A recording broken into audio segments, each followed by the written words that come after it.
Assalamualaikum warahmatullahi wabarakatuh. Selamat pagi, siang, sore dan malam buat sobat pecinta horor. Bagaimana kabar kalian hari ini? Semoga senantiasa sehat selalu ya. Seperti biasa, Karam Kali Aja Seram akan selalu menghibur kalian dengan cerita-cerita seram, horor, dan menegangkan. Siapkan cemilan, pakai handsfree, dan matikan lampu. Jangan lupa subrek ya. Terima kasih.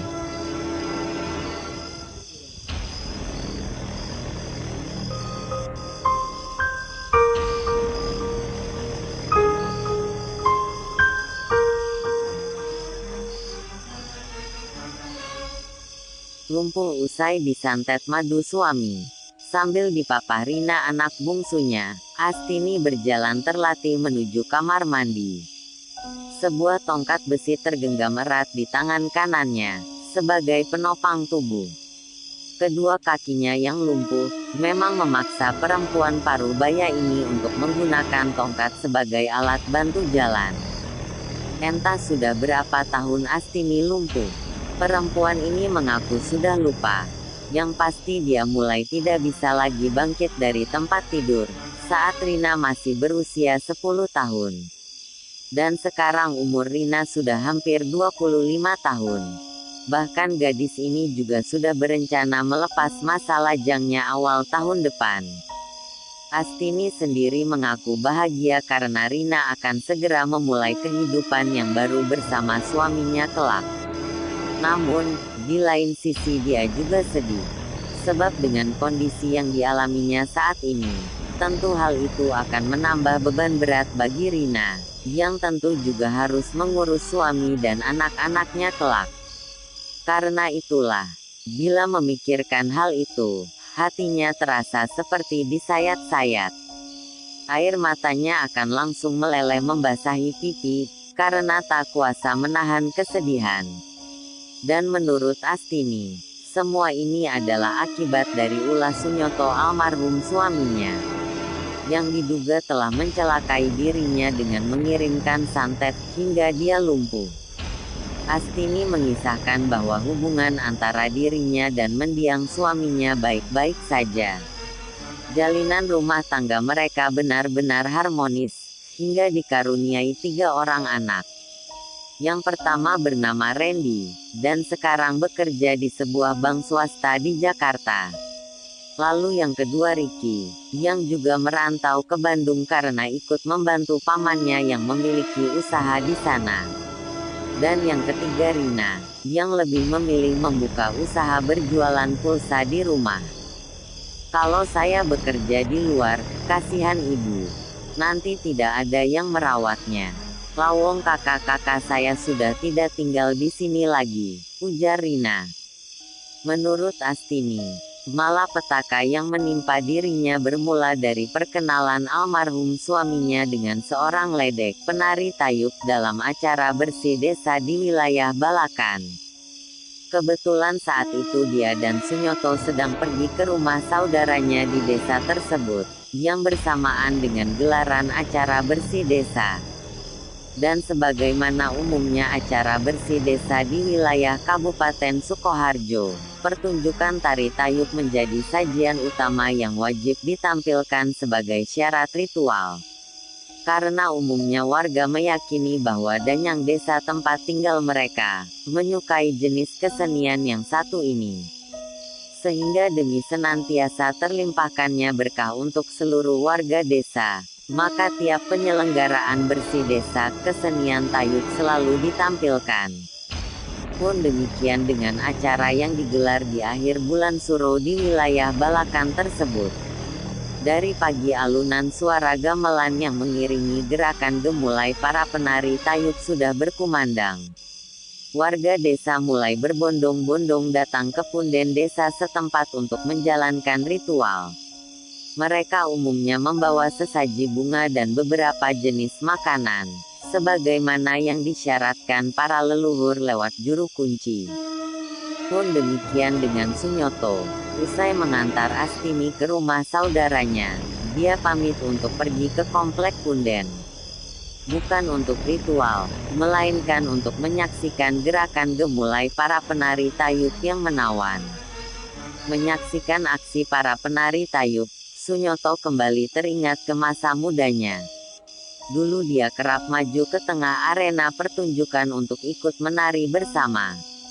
Bahkan sesekali dia juga menyelipkan lembaran uang ke dalam dada para penari, sebagai bentuk larutnya dia dalam gelora birahi yang dipancarkan sang penari. Dengan kesadaran yang sudah tidak penuh lagi karena di bawah pengaruh beberapa teguk ciu, minuman beralkohol khas Solo, Sunyoto pun larut dalam keceriaan bersama para penari tayub dan penonton lainnya. Beberapa lembar uang Rp20.000 telah keluar dari dalam dompetnya, dan berpindah ke sela-sela belahan dada seorang penari. Sampai saat hari mulai beranjak senja, tak terasa dia telah memberikan sekitar 200.000 kepada salah seorang penari, yang kebetulan benar-benar memikat hatinya. Suparmi. Demikian Astini menyebut nama penari yang sempat membuat Sunyoto mabuk kepayang. Yang saat itu, entah sengaja atau tidak, tiba-tiba dia tertinggal oleh rombongannya. Sehingga pihak panitia berencana untuk mengantarnya pulang ke Wonogiri. Namun saat panitia sibuk mencari siapa yang akan mengantarnya, Sunyoto yang saat itu tengah berbincang dengan kepala desa setempat tiba-tiba menawarkan diri. Apalagi saat itu dia juga membawa mobil sendiri. Tentunya bukan hal yang sulit baginya untuk mengantar pulang penari dan seorang periasnya itu. Tawaran Sunyoto tentu saja langsung diterima dengan senang hati oleh panitia. Sebab rumah Suparmi terbilang cukup jauh dari pusat kota Wonogiri. Masih butuh waktu hampir 2 jam untuk sampai di rumahnya yang berada di wilayah Purwantoro. Saat itu sebenarnya keberatan, tapi karena saat itu Pak Lurah sendiri yang meminta izin ke saya, akhirnya saya mengizinkan. Apalagi saya juga kasihan, karena pada jam segitu, sudah tidak ada lagi kendaraan umum yang lewat. Sehingga tidak mungkin kalau penari itu bisa pulang, kenang Astini. Dan ternyata justru disinilah awal mula musibah yang menimpa dirinya dan keluarganya. Dari upayanya membantu mengantarkan pulang Suparmi, Sunyoto pun menjadi semakin akrab dengan penari tersebut. Sehingga tanpa disadari di dalam hatinya muncul benih rasa suka yang bukan sebatas suka biasa. Perjalanan mengantarkan Suparmi selama 2 jam lebih itu, benar-benar telah meninggalkan sebuah kenangan mendalam dalam benak Sunyoto. Bahkan saat dalam perjalanan pulang pun, bayangan penari berdada besar itu seperti tak mau lepas dari pandangan matanya. Bau parfumnya pun seperti masih membekas di dalam mobil miliknya, yang membuatnya seperti tak bisa begitu saja melupakan sosok Suparmi. Namun Sunyoto merasa beruntung, karena sebelum pergi dia sempat bertukar nomor handphone dengan Suparmi. Sehingga setiap saat dia bisa mengontaknya, meski hanya sebatas mengirim pesan. Meski harus sembunyi-sembunyi agar tidak diketahui Astini. Jalinan hubungan Sunyoto dengan Suparmi pun semakin dalam. Hampir tiap kali ada panggilan untuk menari, Sunyoto pasti selalu hadir menemani dan mengantarnya pulang. Ada semacam kekuatan tak kasat mata yang menyelimuti hati Sunyoto, hingga bapak 3 anak itu begitu tergila-gila dengan Suparmi. Bahkan demi mengobati rasa rindunya pada sang penari, Sunyoto rela menjual salah satu tanah warisan orang tuanya. Karena tiap kali mengencani Suparmi, setidaknya Sunyoto memberikan uang hingga 2 juta rupiah. Harta kami sampai hampir habis dijual mendiang bapaknya anak-anak. Sampai-sampai Rina tidak bisa melanjutkan sekolah ke perguruan tinggi, karena kami tidak lagi memiliki tabungan, kenang Astini. Suparmi memang benar-benar telah membuat Sunyoto bagai orang gila. Entah apa yang menyebabkan hal ini terjadi. Padahal dari paras wajahnya, Perempuan yang saat itu berusia sekitar 40 tahunan itu tidak terlalu cantik. Wajahnya terbilang kalah bila dibandingkan dengan rekan-rekannya sesama penari. Namun entah kenapa dalam setiap penampilannya, dia seperti bisa menyedot perhatian lebih. Apalagi dia memiliki dada yang terbilang besar, yang selalu dibuatnya menyembul keluar di tiap kali penampilannya. Buah dada yang senantiasa dibuat menyembul memang bisa membuat mata pria manapun akan terkesima pada sosok Suparmi. Namun di luar itu, ternyata Suparmi tidak hanya sebatas menggunakan kelebihan fisik sebagai modal untuk menunjang penampilannya. Di balik itu tersiar kabar bahwa Suparmi juga kerap menjalankan ritual-ritual tertentu, yang bertujuan membuatnya bisa selalu terlihat memikat. Bagi para penari tayub, menjalankan serangkaian ritual khusus sebenarnya bukan hal yang aneh. Sebab hal itu diyakini bisa mendongkrak kemampuannya dalam menari, terutama memikat perhatian para penonton yang menyaksikan penampilannya. Sebab perhatian dari penonton adalah hal utama yang selalu dicari oleh para penari ini. Dengan perhatian lebih yang didapatkan, hal itu bisa membuatnya menerima banyak saweran dari para penonton. Dan hal itu juga yang dilakukan oleh Suparmi. Karenanya di tiap kali akan tampil di suatu tempat, perempuan ini pasti akan datang ke punden setempat untuk ritual. Biasanya selain memberi sesaji serta berdoa, dia juga akan mengambil bunga kantil dari tumpukan bunga di punden itu. Bunga tersebut kemudian akan disimpannya di sela-sela belahan dadanya, yang mana hal ini konon dipercaya bisa membuat bagian tersebut tampak bercahaya dan memikat siapa saja untuk melihatnya. Efek dari kekuatan bunga kantil itulah sepertinya yang telah menjerat Sunyoto, hingga dia tidak mampu lepas dari pelukan Suparmi. Sampai suatu saat dia memutuskan akan menikahi penari tersebut, yang kebetulan berstatus janda. Rencana itu pun disampaikan Sunyoto kepada Astini. Dan kontan saja hal itu memicu terjadinya pertengkaran hebat di antara mereka. Bahkan Astini pun sempat melabrak Suparmi dan memaki-makinya di depan orang banyak, saat dia sedang menari. Saat itu saya dapat kabar kalau dia diundang menari di daerah Bulakan. Saya pun langsung ke sana, dan di sana saya melihat suami saya sedang menari bersama perempuan itu. Langsung saja saya masuk ke tengah-tengah kerumunan orang dan memaki-maki dia. Bahkan saya sempat mencakar wajahnya dan menjambak rambutnya, hingga dipisah oleh warga, ujar Astini. Namun peristiwa itulah yang sepertinya menjadi penyebab segala musibah yang menimpa Astini.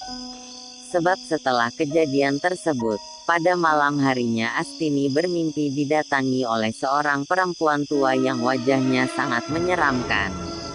Perempuan yang mengenakan kebaya compang camping itu datang sembari membawa seekor anjing hitam merah menyala. Menurut Astini, dalam mimpinya perempuan tua tersebut meminta pertanggungjawaban Astini, karena telah menyerang cucunya. Dan belum sempat Astini bertanya siapa cucunya, tiba-tiba saja anjing yang sejak tadi berada di samping perempuan itu, langsung menyerang Astini. Anjing itu langsung menggigit kaki Astini dan menyeret perempuan itu hingga kakinya patah. Yang ternyata berdampak pada kelumpuhan tiba-tiba yang dideritanya, saat bangun keesokan harinya. Saya melihat dua kaki saya patah dan dimakan oleh anjing itu. Makanya, begitu terbangun, saya merasakan sakit yang luar biasa pada kaki saya, hingga saya tidak bisa jalan. Saat dibawa ke dokter, katanya cuma gejala asam urat. Tapi meski diobati dengan berbagai macam obat, sakitnya tidak hilang-hilang. Dan bahkan akhirnya saya benar-benar tidak bisa jalan. Kaki saya terasa lemah, sehingga saya harus menggunakan tongkat untuk alat bantu, ungkapnya. Oleh saudaranya, Astini kemudian dibawa ke tempat seorang spiritualis paranormal di daerah Muter, Sukoharjo bagian selatan. Dari hasil terawangan sang paranormal, dipastikan bahwa Astini terkena serangan semacam santet, yang mana serangan itu menyerang saraf-saraf di kakinya, hingga dia menjadi lumpuh. Santet itu menurut sang paranormal susah disembuhkan, karena bukan dalam bentuk serangan kiriman benda-benda tajam. Santet yang dikirim dalam bentuk perlambang mimpi ini konon memiliki kekuatan yang lebih dahsyat daripada sekedar kiriman benda tajam. Sebab dalam fisik korban tidak ditemukan apapun yang bisa diambil untuk menolongnya. Sehingga si korban akan benar-benar akan mengalami seperti yang terlihat dalam mimpinya. Melihat Astini lumpuh, bukan membuat Sunyoto sadar diri dan menghentikan kegilaannya. Justru kondisi itu dipandang sebagai peluang untuk membuatnya semakin dekat dengan Suparmi. Sampai akhirnya dia benar-benar menikahi perempuan itu secara siri dan memilih tinggal di Klaten, dekat dengan rumah orang tuanya. Mengetahui hal itu Astini hanya bisa pasrah. Dengan keterbatasan fisik karena kakinya yang lumpuh, dia tetap menjalankan bisnis keluarganya dengan membuat kerupuk. Bahkan dengan hasil dari bisnis itu, dia bisa mengantarkan Randy dan Ricky menyelesaikan kuliahnya, setahun kemudian. Randy dan Ricky yang hanya berselisih 1 tahun memang lulus dalam waktu yang bersamaan. Randy lulus dari Fakultas Ekonomi di sebuah perguruan tinggi negeri di kota Solo. Sedangkan Ricky lulus dari Fakultas Teknik di sebuah perguruan tinggi swasta di Sukoharjo. Dan beberapa hari usai perayaan syukuran kelulusan Randy dan Ricky, sebuah kabar duka mereka dapatkan. Sunyoto, ayahnya meninggal setelah mengalami kecelakaan saat hendak pulang ke rumah kontrakannya. Jenazah Sunyoto kemudian dibawa pulang ke Sukoharjo, karena ternyata di kontrakan itu dia hanya tinggal sendirian. Sebab Suparmi memutuskan pergi 3 bulan sebelumnya, setelah menganggap Sunyoto tak lagi memiliki kekayaan seperti dulu. Sunyoto yang malu dengan anak dan istrinya memutuskan untuk hidup sendiri dengan bekerja sebagai buruh bangunan. Dan dia meninggal setelah sepeda motor yang dikendarainya terserempet bus, saat melintas di sekitar bypass Klaten. Meski jengkel dan marah berkecamuk jadi satu, tidak bisa dipungkiri bahwa dia adalah bapaknya anak-anak. Dan anak-anak juga masih menerimanya dengan ikhlas. Makanya kemudian jenazahnya diurus oleh Randy dan dibawa pulang ke rumah, Kenang Astini. Sunyoto akhirnya dimakamkan di pemakaman desa di dekat tempat tinggalnya. Apa yang dialaminya merupakan imbalan setimpal dari apa yang pernah dilakukannya selama ini. Dan karenanya, Astini mengaku telah memaafkan segala kesalahan dari mendiang suaminya itu. Meski terkadang masih menyisakan rasa jengkel dan sakit hati, saat mengingat kelakuannya yang bejat.